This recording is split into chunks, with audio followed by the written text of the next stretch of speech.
there! You must be wondering, what am I doing with a towel in my hand? I'll show you what I have been up to. This is what I have been up to. Cleaning my nasal passages, cleaning up the sinus and the tracts, the crevices, the cavities inside of them, just so that I can breathe more, breathe easy, and live a fuller life. And you know what? I recently got to know that this virus, the coronavirus that has taken over all our lives, is something that does not survive in higher temperatures. So what better than experience the joy and the wonder of steaming yourselves the traditional old way with a vessel that you can take up from your kitchen, boil some water in, and use a towel, cover your face under it, taking in the steam, breathing it in and breathing out for as long as you can. I did it for 20 minutes yesterday, I did it for 20 minutes today, and it feels fabulous. But one thing you must remember to do after you've inhaled so much of the steam is to clean up all the residual precipitation that may have gotten left in the cavities that you are cleaning. And this is the way to do it. 1, the cavities, and I washed my hands properly, 20 seconds as has been advised to us. So my hands are sparkly clean. I'm going to touch my face with the same. So our cavities, our sinuses are right here, are in some parts of here, under our eyes, around here, behind our ears, right here. So what we're going to do, so that whatever precipitation or the residue of the steam that may have gotten inside of us, and I'm sure it has, to relieve it so that you can breathe easy even later, is to first use your fingers to press these points and press outwards in this fashion. So keep doing this for 4 to 5 rounds, nicely, gently pressing your forehead right above your eyebrows. That's where the cavities are. Post that, you may turn your fingers in this way so that you may let go of all that is residuing or left over in the cavities around and beneath your eyes.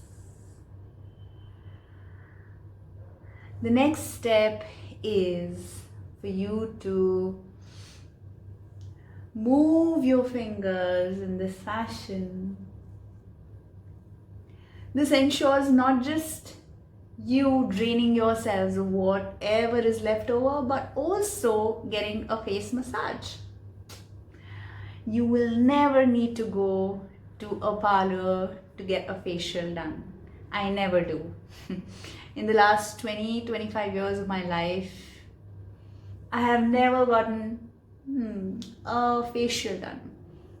I don't allow anyone to touch my face. It's just me, my clean, sparkly fingers, and a beautiful, very gentle face wash is all I use on my face, and a sunblock.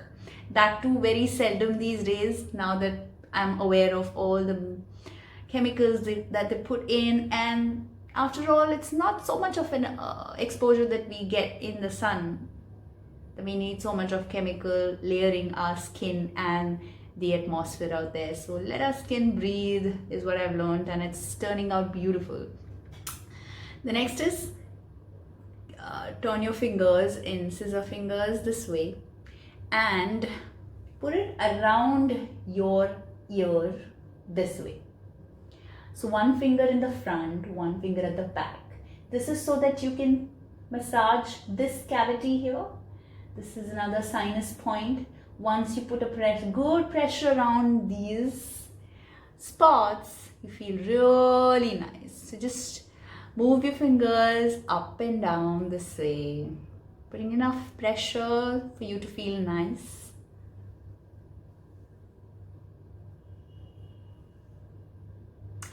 And then finally, you may give this added touch so that your skin gets a lift, your face gets a lift.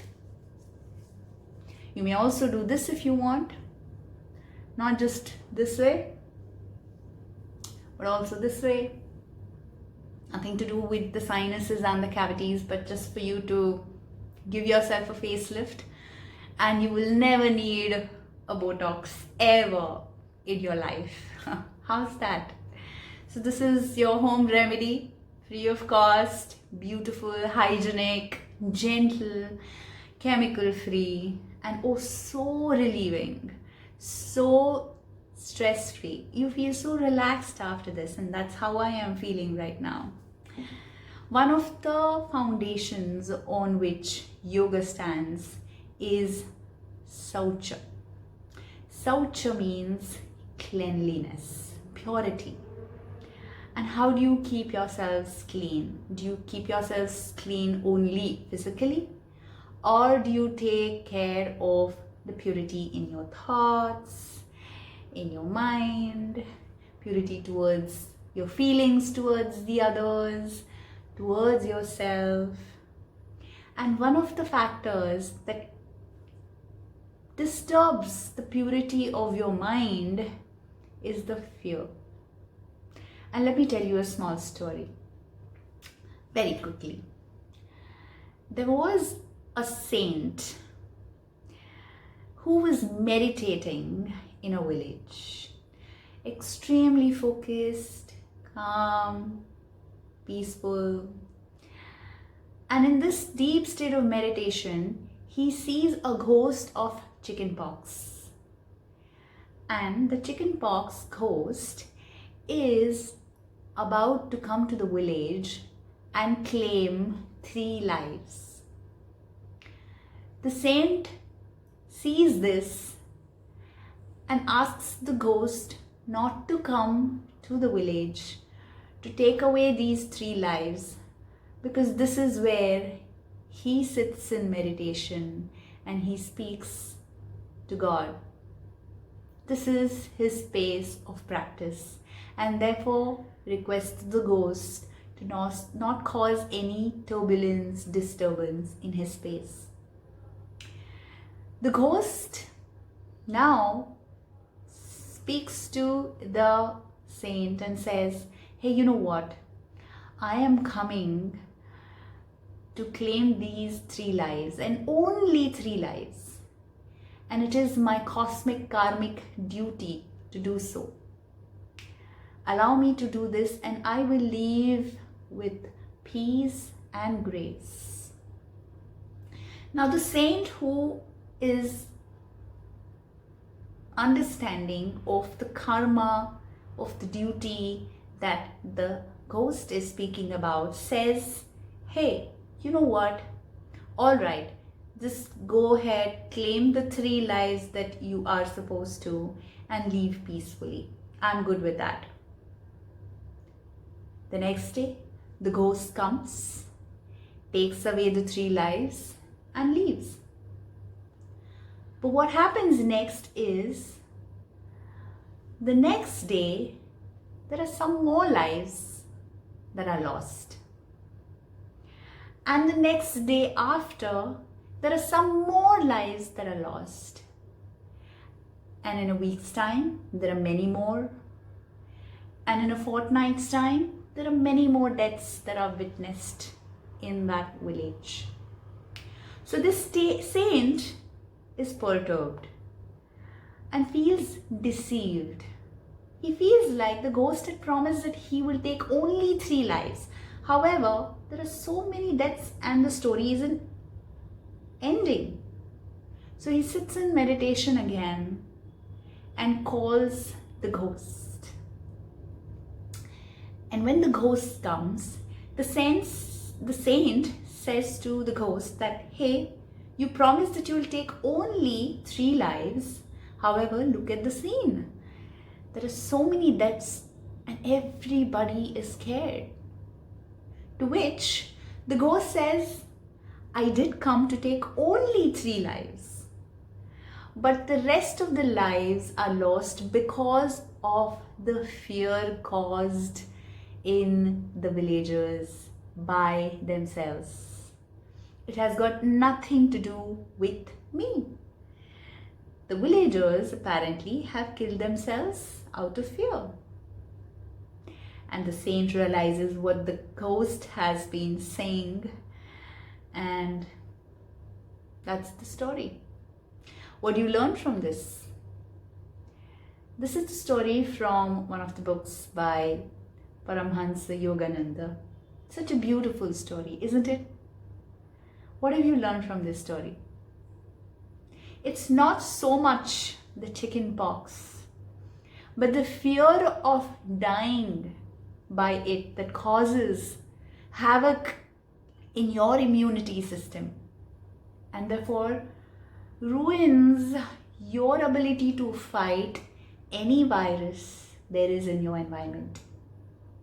Similarly, don't we all see that there's something called a virus, something called a coronavirus in the atmosphere right now, prevalent in people you may not even know, they may not even know that they are carrying it. But the minute you become fearful is when you drop your immunity and become open and susceptible to this virus.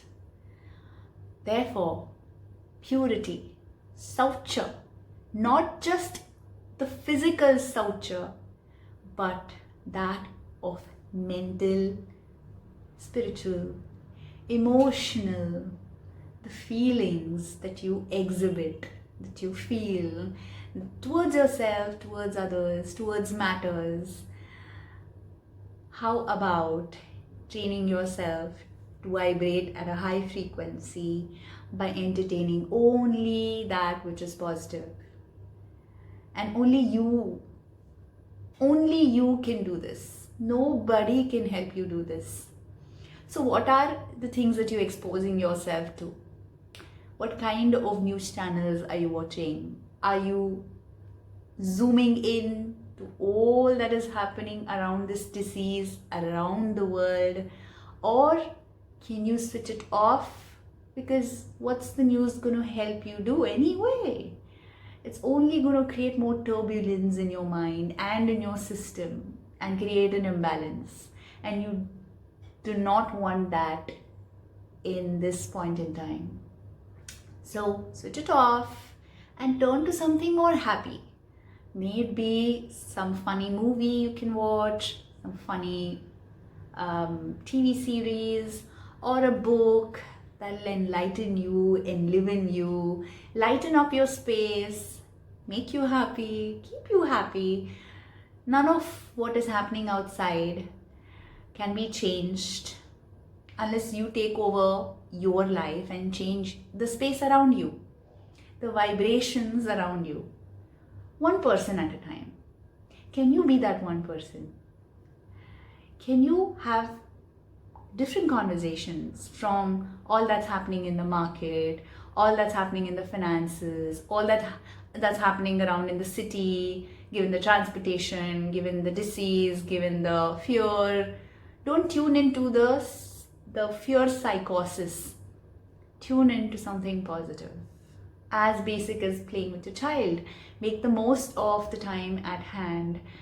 Cook something you like, read something beautiful, make something beautiful. If you have a creative bent, create something nice, sketch something beautiful.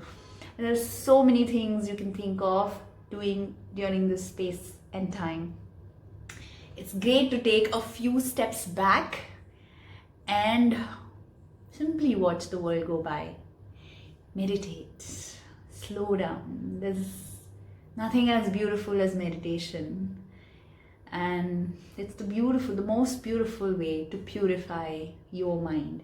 Saucho at its best, not just physically, not just by simply washing your hand and using the sanitizer every now and then and cleaning your bum with the tissue paper, the toilet paper that you've been collecting out of fear all this while.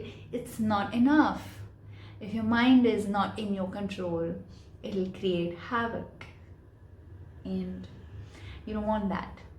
So I simply urge you to get yourself to steam your system, your passages, kill whatever germs, viruses you may be carrying, who knows, and stay happy, stay in a safe, pretty, beautiful zone, talk to the plants, walk in the nature, breathe in the sun. Oh, there's so many beautiful things that you can do during this time, which is a gift by the universe. Make the most of it. And if you've loved watching, hearing what I had to say in this video, please share it with your loved ones. Subscribe to my channel and keep watching for these small little nuggets of wisdom from my side. As you all know, I love you very, very much. And if nobody has told you today, I love you very, very much. Thank you for watching.